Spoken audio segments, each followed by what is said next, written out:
Cuando la iglesia decide permitirse que el Espíritu Santo te use y usted salga de esa puerta, usted va a ver el poder de Dios siendo manifiesto.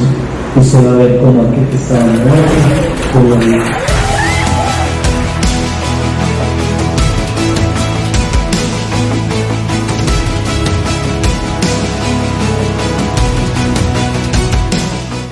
Estamos cerrando hoy una serie que espero que haya sido de bendición para usted, acerca de los nombres de Dios. Hemos pasado por la prédica acerca de Jehová, yo soy el que soy. La prédica de Adonai, nuestro Señor, el que es dueño de nuestras vidas y dueño de todo. La prédica acerca de Elohim, el creador de todo. La prédica acerca de Jehová Jireh, el que provee antes de que haya necesidad. Jehová Shalom, Jehová es nuestra paz. Jehová el Elión, el Altísimo, el que juzga sobre todo y sobre todos. El Shaddai, el Todopoderoso. Y la semana pasada me contaron que estuvo increíble, que estuvimos predicando de Jehová Rafa, nuestro sanador. Y hoy les voy a traer quizá el nombre menos conocido, pero eso no quiere decir que no sea menos importante. Y creo que va a ser de edificación para usted, espero que sea de edificación para usted, y que la prédica de hoy toque su vida, lo haga ver a Dios de una forma distinta, y creo que se alinea a la época en la cual estamos. Hoy vamos a hablar de Jehová Mekodishkem. Jehová Mekodishkem, ahí está en la pantalla para los que quieren escribirlo de la forma correcta. Ya vamos a entrarle al nombre. Quiero empezar con una frase. Dios te ama tanto que Dios te atrae con sus cuerdas de amor como eres. Pero Dios te ama tanto que no va a permitir que te quedes como llegaste. ¿Está conmigo? Amén. Dios te va a traer como eres. Y la iglesia abre las puertas a que la gente venga como usted es.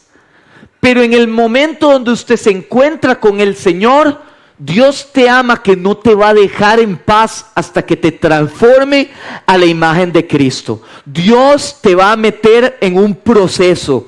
Y ese proceso se llama santificación. Hoy vamos a hablar de Jehová Mekodishkem, que es Jehová aquel que me santifica, Jehová aquel que me aparta, Jehová aquel que es santo. Mekodishkem quiere decir el Dios que me aparta o el Dios que me santifica. Hoy vamos a hablar de un tema que se ha hecho lamentablemente poco popular en las iglesias: la santificación en la cual Dios nos mete.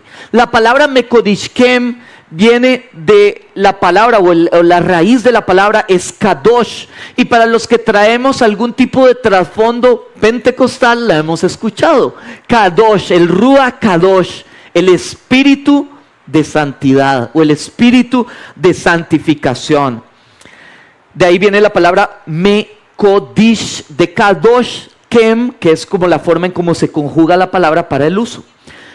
Santificación, yo quiero darle a usted una definición antes de empezar. Si usted tiene donde anotar, anótelo, porque esta es como la forma en que la prédica va a amarrar en sus notas y después usted lo quiere estudiar. Le quiero dar esta definición de santidad o de santificación. Dios, el que te saca del pecado. Todos amamos a Dios el que me rescató en medio de mi podredumbre, en medio de mis heridas y me saca de mi pecado.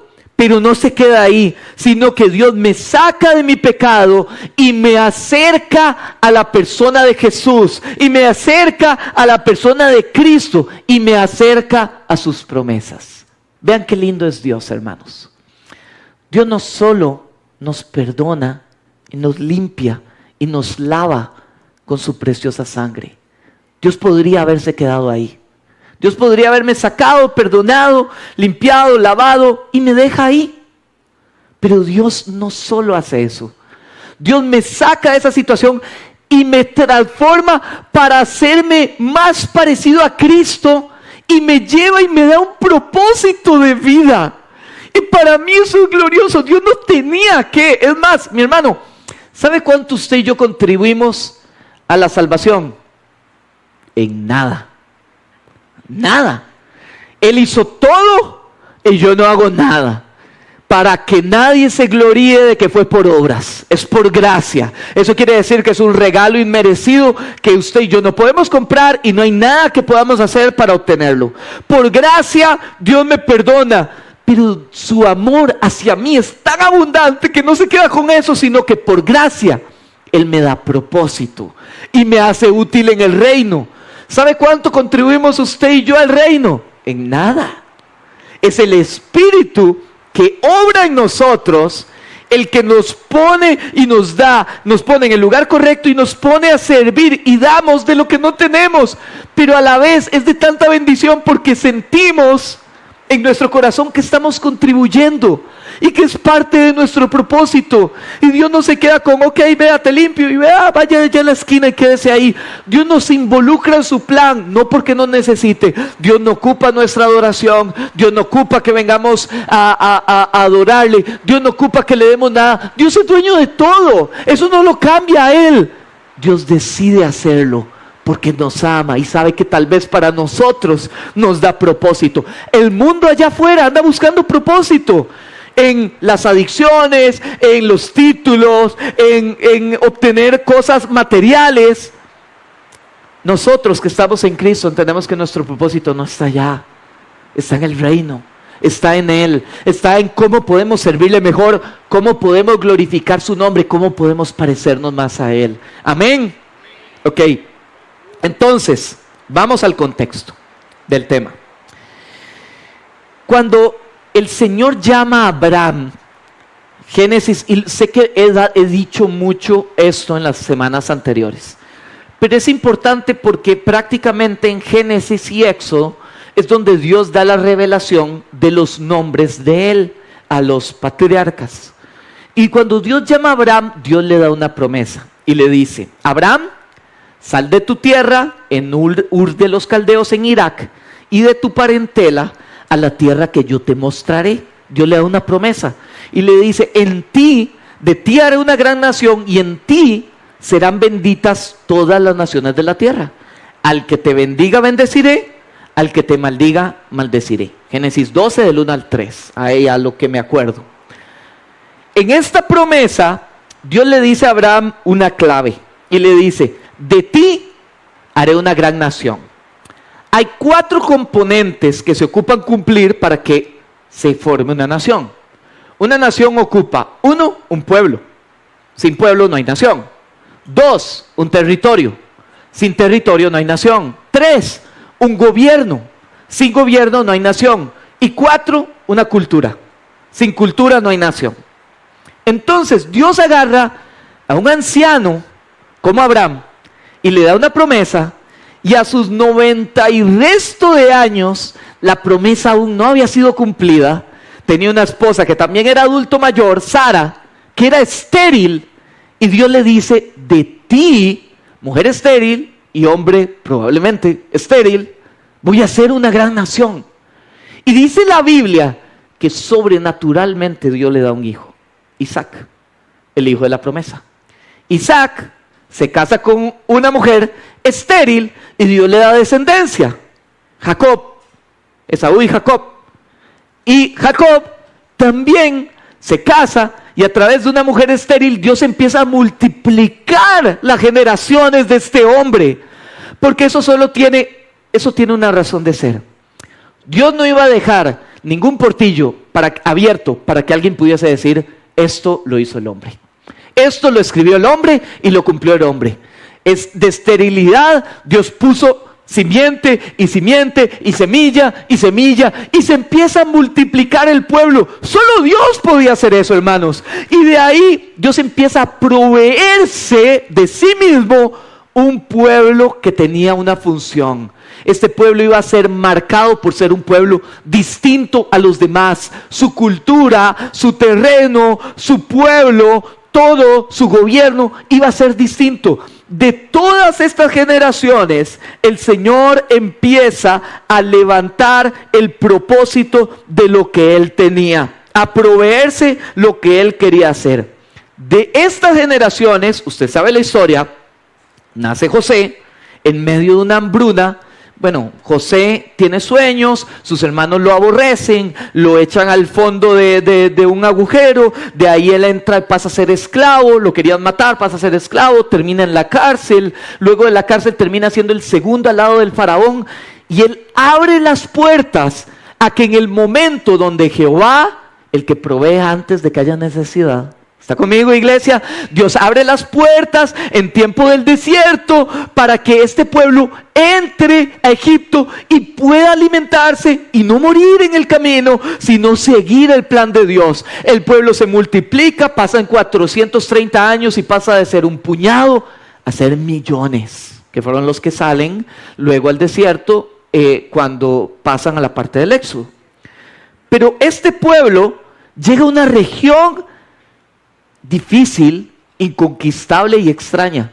La región donde había cientos, tal vez no cientos, pero decenas de pueblos, los jebuseos, los gergeseos, los amorreos, los filisteos. Una región donde había muchísimos pueblos y Dios les dice, este es el lugar que yo les di. Increíble.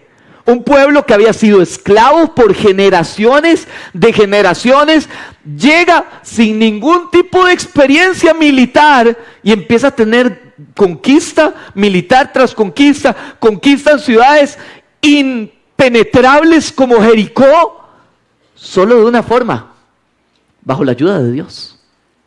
Dios les da el diseño y ellos llegan a conquistar. Y Dios les da sobrenaturalmente la tierra que Él quiso.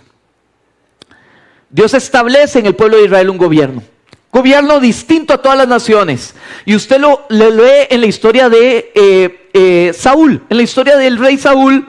El pueblo dice, queremos un rey como el resto de naciones. Israel no era así, no fue el diseño de Dios. El diseño de Dios era una teocracia, no era una democracia, era una teocracia. Dios quiso establecer un gobierno distinto a todos los gobiernos, donde Él fuera el centro, donde el gobierno fuera la élite religiosa, que entrara en el tabernáculo y le dijera, Señor, ¿qué hacemos? ¿Cuál es el plan? ¿Cuál es el diseño? ¿Cuáles son las tablas? ¿Cuáles son las leyes? Y el Señor da las leyes a través de los sacerdotes y el Señor empezar a levantar un gobierno conforme a su diseño. Al final el pueblo, Señor, dame un rey, dame un rey, dame un rey. Les da Saúl. Pero mientras les da Saúl, que era el rey que el pueblo quería, Dios antes había empezado a proveer el linaje del rey que Dios quería. David, el rey conforme a su corazón. Jehová, el que provea antes de que haya necesidad. Entonces Dios les da un pueblo sobrenaturalmente, una región sobrenaturalmente, un gobierno diferente al resto, sobrenatural, y les da una cultura. Y aquí es donde me quería quedar. Yo siento, hermanos, y tal vez algunos se identifique, no sé, los veo muy callados, pero tal vez algunos se identifique. Yo siento que a veces leemos la Biblia de forma muy distintiva. Leemos Génesis, nos parece interesante, Éxodo, y luego vienen los libros difíciles, hermanos. Levítico, Números y Deuteronomio. Vienen los difíciles. Entonces, por lo general, brincamos a Jueces, o brincamos a Job, o muchas veces brincamos a Mateo, porque no entendemos nada de lo que estamos leyendo. Y yo entiendo, es difícil, pero hoy yo quiero abrirle gusto por estos libros. ¿Sabe por qué Dios establece Levítico, Números, Deuteronomio? Esta es la cultura que Dios mismo le dio al pueblo de Israel. La cultura en los pueblos se forma. La cultura en Israel era distinta, Dios se les iba a dar. Dios les dice a ellos cómo vivir, qué comer, cómo vestirse. La cultura que se forma en años, Dios se las da en tablas de la ley, se las da en mandatos. Y cuando nosotros leemos eso, tenemos que leer, este es Dios proveyendo la necesidad que había de establecer una nación a través de su cultura. Dios establece una cultura. Y ahora, con esto que les estoy contando, entramos al texto de hoy. Vamos a ir, hermanos, Éxodo 31 del 12 al 13. Hoy es una prédica un poquito diferente a lo que acostumbro, quizá un poco más desordenada porque vamos a brincar en textos, pero es la única forma que yo encuentro para poder predicarles este tema. El texto que vamos a leer es Moisés en el Sinaí. ¿Qué estaba haciendo Moisés en el Sinaí? Recibiendo las tablas de la ley, la revelación de Dios, las leyes de este pueblo que Dios estaba proveyendo, que Dios le estaba dando una cultura distinta. Moisés estaba ahí en medio de la presencia de Dios. Y Dios estaba diseñando la cultura que le iba a dar el pueblo, escribiéndola con su mano y diciéndole, ustedes van a ser un pueblo distinto, apartado. Yo sé que he usado mucho esa palabra, estoy siendo intencional en eso. Un pueblo santo van a ser ustedes. Un pueblo que sea ejemplo al resto de naciones de cómo es que yo obro, qué es lo que yo hago, cuál es mi identidad. Y entramos al versículo 12. Si usted puede ir conmigo, léalo conmigo. Dice, Nueva Traducción Viviente, estoy leyendo, si tiene Reina Valera, todo bien. Después, el Señor le dio a Moisés las siguientes instrucciones. Diles a los israelitas, asegúrense de guardar mi día de descanso, porque el día de descanso es una señal del pacto entre ustedes y yo. De generación en generación se ha establecido para que sepan que yo soy el Señor, quien los hace santos. En el original esa coma no está. Que yo soy el Señor, Jehová Mekodishkem. Yo soy Jehová Mekodishkem, el Dios que los santifica. Entonces el Señor les explica, yo les estoy dando estas leyes, ¿para qué? Para que ustedes sepan mi identidad. Mi identidad es que yo los aparto porque yo soy santo. Sed santos porque yo soy santo. ¿Lo ha escuchado usted en la Biblia? Amén. ¿Lo ha escuchado? Sed santos como yo soy santo. Los estoy santificando porque es lo que yo hago, porque es lo que yo soy y es lo que yo quiero. Y es la forma en como yo expreso mi amor. Los amo tanto que no los voy a dejar como ustedes llegaron. Éxodo 31, 18. Ahí hacemos un brinquito al final del capítulo. ¿Por qué? Porque como yo les contaba cuando estábamos estudiando la vida de Josué, ¿se acuerda? Yo y mi casa serviremos a Jehová. La último discurso, la última frase, la última importancia de lo que yo vengo y digo y comparto, mis hermanos, es icónico. Y esto era lo último que este hombre estaba compartiendo acerca de su gran discurso, de lo que él estaba planteando y lo que Dios le estaba hablando a Moisés. Dios le estaba diciendo, Moisés, esto que te llevas, atesóralo porque es sumamente importante antes de que bajes. Versículo 18, cuando el Señor terminó de hablar con Moisés en el monte Sinaí, le dio las 2 tablas de piedra grabadas con las condiciones del pacto escritas por el dedo de Dios. ¡Qué imagen, hermanos! Yo no me puedo ni imaginar cómo eran esas tablas escritas por el dedo de Dios. Impresionante, impresionante cómo Dios empieza a establecer sus principios. Esta era la última instrucción. Ahora, estamos hablando del Shabbat. Dios les dice, aparten este día porque esto es parte de la cultura que yo quiero que ustedes tengan. Y esto hace referencia a Génesis capítulo 2, versículo del 2 al 3. Quiero invitarlo a que vaya, devolvámonos un poquitito a ver qué es lo que Dios dice. Dice Génesis 2 del 2 al 3. Dice, cuando llegó el 7º día, Dios ya había terminado su obra de creación y descansó de toda su labor. Dios bendijo el 7º día y lo declaró Kadosh, santo. porque ese fue el día en que descansó de toda la obra de la creación. Ese es el Shabbat. Dios agarró el Shabbat, quiere decir séptimo día. Dios agarró el séptimo día y lo descansó. No porque Dios se ocupara de descansar, es porque Dios nos está modelando con su actuar lo que Él espera de nosotros. Y Dios nos está diciendo, es importante que descansemos. ¿Por qué? Dios incluso le pide a Israel que deje a la tierra descansar. Cultivarán 6 años y dejarán la tierra descansar 1 año.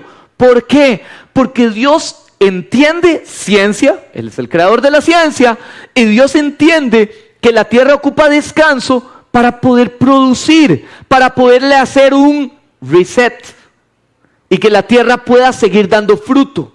De la misma forma, Dios entiende que como seres humanos necesitamos descansar. Más en una cultura del corre-corre, que es en la cual vivimos. Todo a 100, mis hermanos. Esto es como que andemos en un carro y le metemos quinta y pedala hasta el fondo y vamos con todo. Si usted no detiene el carro, el motor se va a quemar, se va a fundir. Se lo dice una persona que ha sido exhortado por Dios en esto.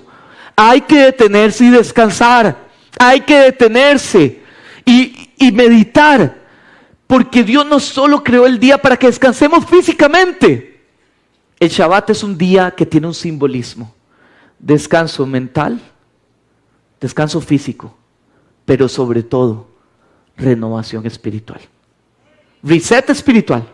Es donde nosotros nos detenemos y volvemos nuestra mirada en el corre-corre. Bueno, las mujeres no tanto, siento yo, ellas son multitasking. Los hombres, para mí, que soy completamente unitask, que estoy viendo algo, se me podría estar quemando la casa, no me doy cuenta, y hay que detenerse un momento y decir, dejo de trabajar y vuelvo mi mirada a la cruz. Dios ha sido bueno. Dios es el que me provee.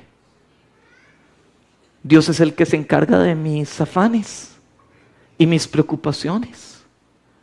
Y es el tiempo de detenerse y decir, ¿por qué estoy trabajando tanto? Si Jehová Jireh está conmigo.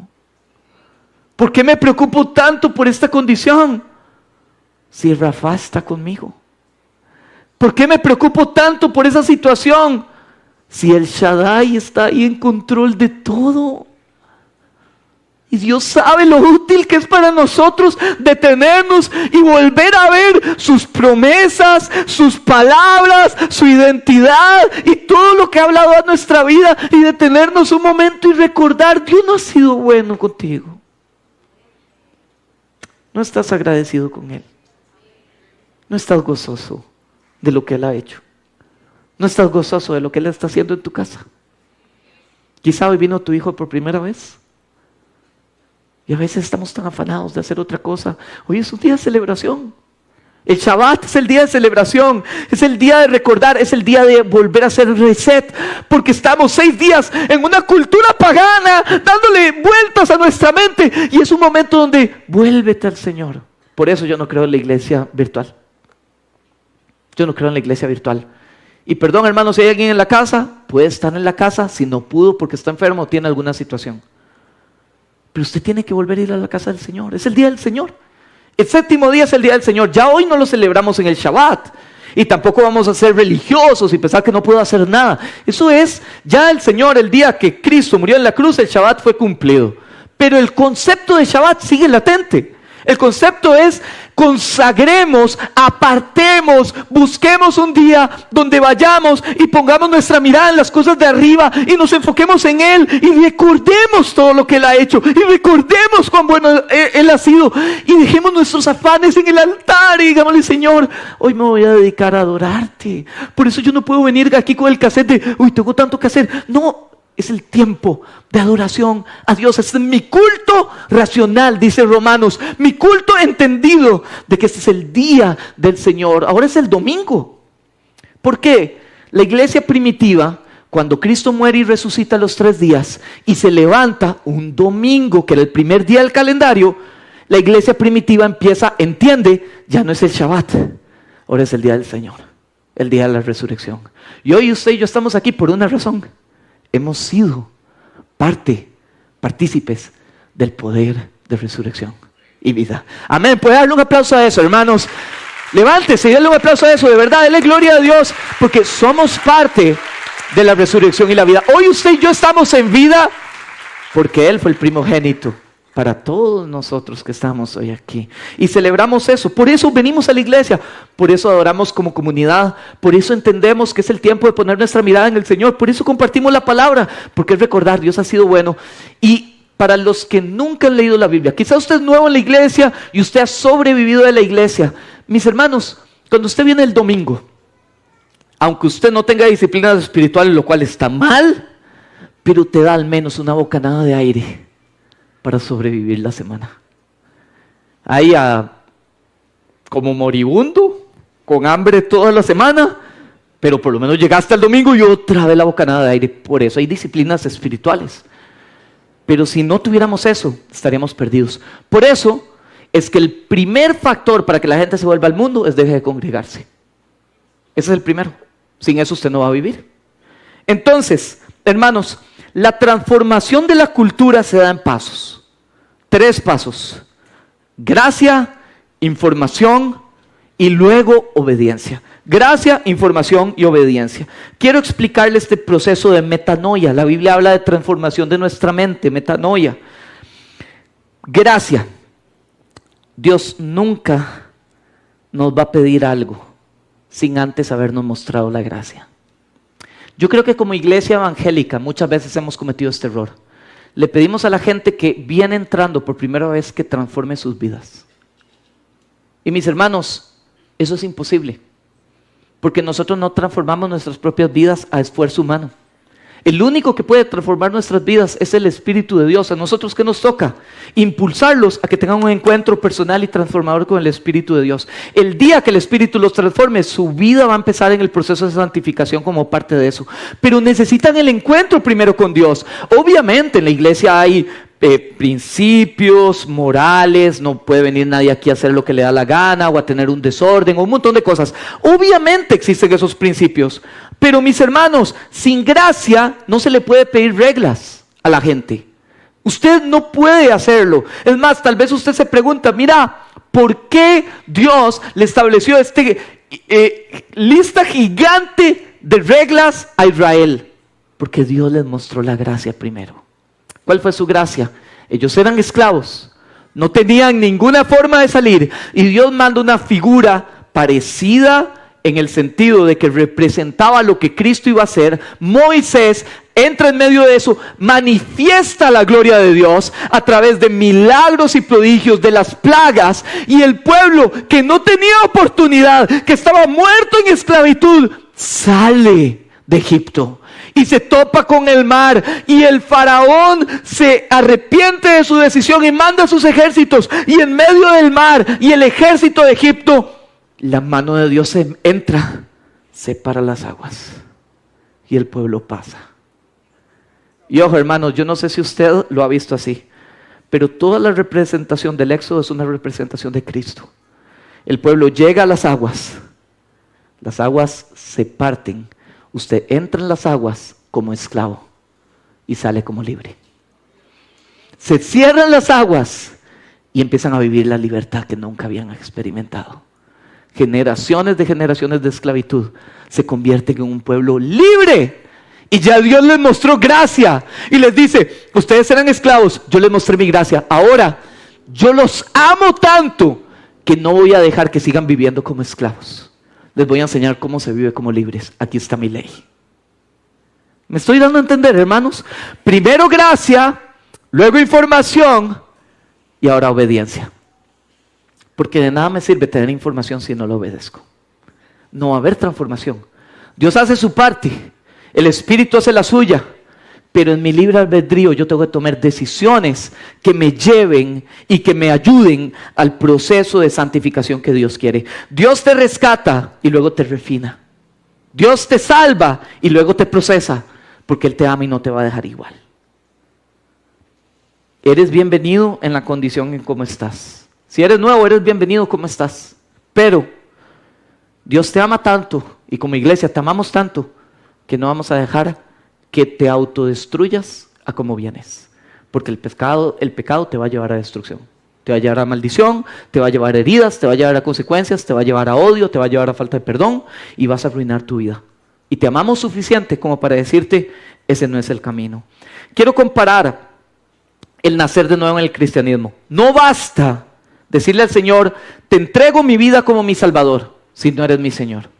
No basta. Son las dos. En la salvación de Cristo va íntimamente de la mano del señorío de Cristo. O son las dos o no es ninguna. Si usted hizo una oración y simplemente asume que fue salvo, pero vive como pagano, usted no fue salvo. La salvación y el señorío de Cristo van de la mano. Ojo, hermanos, ambos son procesos del Espíritu, pero ambos son diferentes. Yo no contribuyo en nada. El Espíritu en mí es el que trabaja, pero si el Espíritu lo hace, es resultado de que un día yo recibí el Espíritu. Nací de nuevo y fui regenerado y le entregué mi vida a Cristo y le dije, sé mi Señor y sé mi Salvador. Y si genuinamente esa oración fue real y puse mi fe, el Espíritu entró en mí y no me va a dejar en paz hasta que yo cambie. Ojo, la salvación te aparta del mundo, ¿cierto? Porque te saca. Pero la santificación saca el mundo de dentro de ti. ¿Está conmigo? La salvación te saca de Egipto.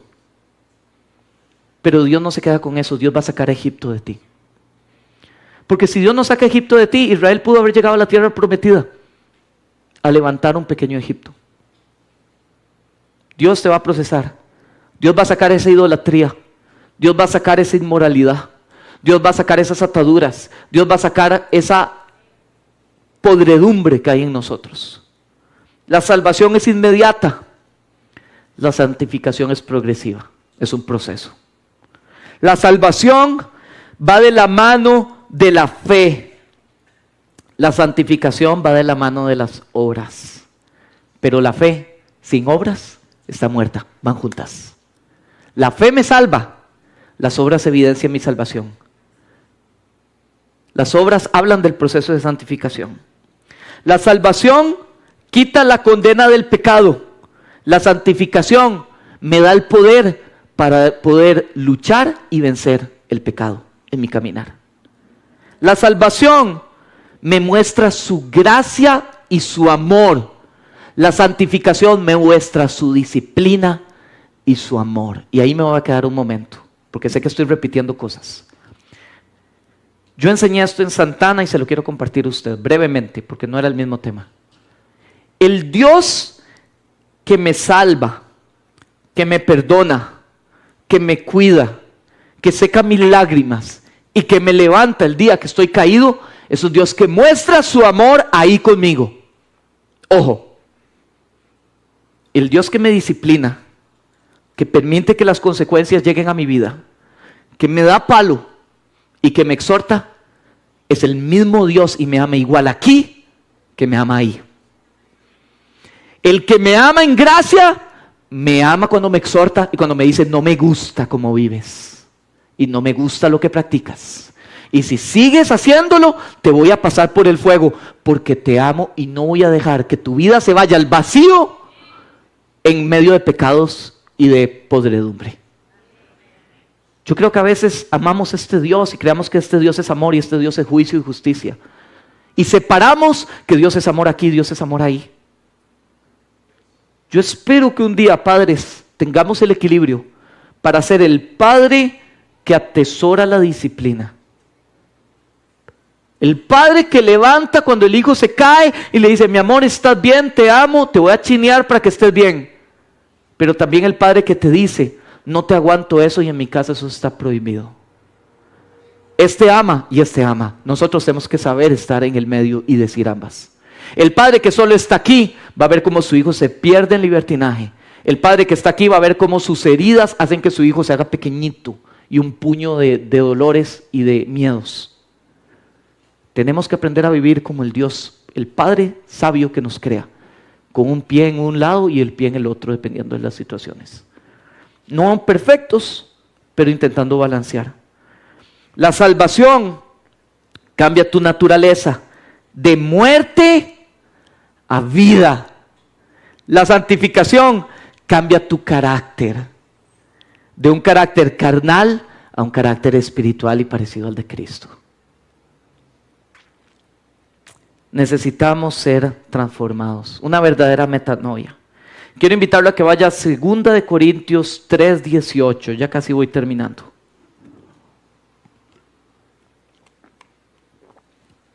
Por tanto, dice, todos nosotros, mirando a cara descubierta, como en un espejo, la gloria del Señor, somos transformados de gloria en gloria en la imagen como el Espíritu del Señor, en la misma imagen como el Espíritu del Señor. ¿Qué es lo que me está diciendo el texto? El fin del cristianismo no es ser la mejor versión de ti mismo. Perdónenme, mis hermanos, eso es una mezcla de humanismo con evangelio barato. No es eso. Ser la mejor versión de ti mismo, lucha para hacer lo mejor que puedas. Eso no es el evangelio. El evangelio es: Dios te toma, te salva, te limpia, te purifica, para que cada día seas más como Él. No como nosotros, como Él. Nos purifica a ser más como Cristo. El cristianismo es como Dios nos trabaja y nos transforma para ser más como Cristo. La pregunta final que yo hago es: ¿cómo es Cristo? ¿Y quién es Cristo? Y yo quiero leerle un texto de Apocalipsis. Andrés, si me ayudas. Quiero leerle un texto de Apocalipsis y espero que esto cale realmente en su corazón, hermanos. Porque quizás hay teólogos que piensan esto: todos los atributos de Dios se relacionan con quizá el atributo más predominante de Dios, su santidad. Dios es justo, pero Dios es Jehová, aquel que es santo y justo, amoroso y santo, que es fiel y santo, que es bueno y santo. Todos los atributos de Dios giran en torno a su santidad. Y Jesús busca que nosotros nos hagamos santos como Él es santo. Que nosotros entremos en el proceso de santidad como Él es santo. ¿Por qué, pastor? Porque Él nos ama tanto que Él no va a permitir que nosotros sigamos jugando con culebras, porque un día nos van a picar. Él no va a permitir que nosotros andemos paseándonos en medio de la enfermedad, porque un día nos vamos a enfermar. Él no va a permitir que toquemos aquello que un día nos va a dañar. Él no va a permitir que sigamos caminando como ciegos, porque un día nos vamos a tropezar y nos vamos a lastimar. Y Él es un Padre que nos ama y no va a permitir eso. La única forma en que nosotros vamos a poder vivir la vida cristiana en la libertad correcta es cuando vivimos bajo sus principios. Y sus principios es caminar en la santidad. Jehová, el que nos santifica. Vea esta imagen. Espero que se emocione. Espero que en su espíritu usted lo entienda y lo reciba. Apocalipsis 4 del 8 al 11 dice: y los 4 seres vivientes tenían cada uno 6 alas, y alrededor y por dentro estaban llenos de ojos. Y no cesaban día y noche de decir: Santo, Santo, Santo es el Adonai, Dios Elohim, el Shaddai, Todopoderoso, el que era, el que es y el que ha de venir. Y siempre que aquellos seres vivientes dan gloria y honra y acción de gracias al que está sentado en el trono, porque entienden quién es el que está sentado en el trono, al que vive por los siglos de los siglos, los 24 ancianos se postran delante del que está sentado en el trono y adoran al que vive por los siglos de los siglos, y echan sus coronas delante del trono diciendo: Adonai, Señor, digno eres de recibir la gloria, la honra y el poder, porque tú creaste, Elohim, creador de todo, todas las cosas, y por tu voluntad existen, Él es León, el que gobierna sobre todo, y fueron creadas.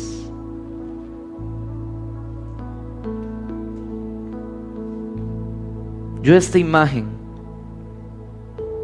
en mi escatología, cuando usted llega a Apocalipsis 4 y 5, Apocalipsis 4 y 5 son las bodas del Cordero. Ya la iglesia no aparece más en ninguna cita en el libro de Apocalipsis, Revelaciones, no aparece. Quiere decir que ya la iglesia fue arrebatada. Apocalipsis 4, no solo están los serafines que acabamos de leer, no solo están los 24 ancianos postrándose y adorándolo, está la iglesia cantando y adorando y disfrutando de que un día aquel que me compró a precio de sangre, aquel que me apartó, que me procesó, que me amó, que me santificó, que me dio propósito y me dio vida, un día me llamará desde los cielos y yo iré a Él, y en ese momento celebraremos con Él y adoraremos con Él, y usted como yo cantaremos: Santo, Santo, Santo. Y yo, hermanos, en mi mente finita, porque Pablo dice que la imagen que él tuvo del cielo, él tuvo una revelación, Dios lo toma y lo lleva a los cielos. La revelación que Pablo tuvo dice que lo mejor en este mundo, a veces decimos: en el cielo me voy a aburrir de adorar, o me voy a aburrir de esto. Mi hermano, es la plenitud completa. Pablo dice, Pablo lo describe en sus palabras y dice: lo mejor en esta tierra. Pablo no fue un hombre de escasez toda la vida.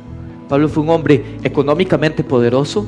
Pablo fue un hombre que vivió en los círculos sociales importantes, que visitó las ciudades más importantes del mundo conocido en esa época. Pablo dice: todo lo que yo he visto, todo lo que he comido, todo lo que he probado, todo lo que he vivido es estiércol, dice literalmente el versículo, estiércol, a la par de la gloria que el Señor me reveló en los cielos. Entonces, en mi mente finita, cada vez que yo leo este texto particular, yo me acuerdo de una canción.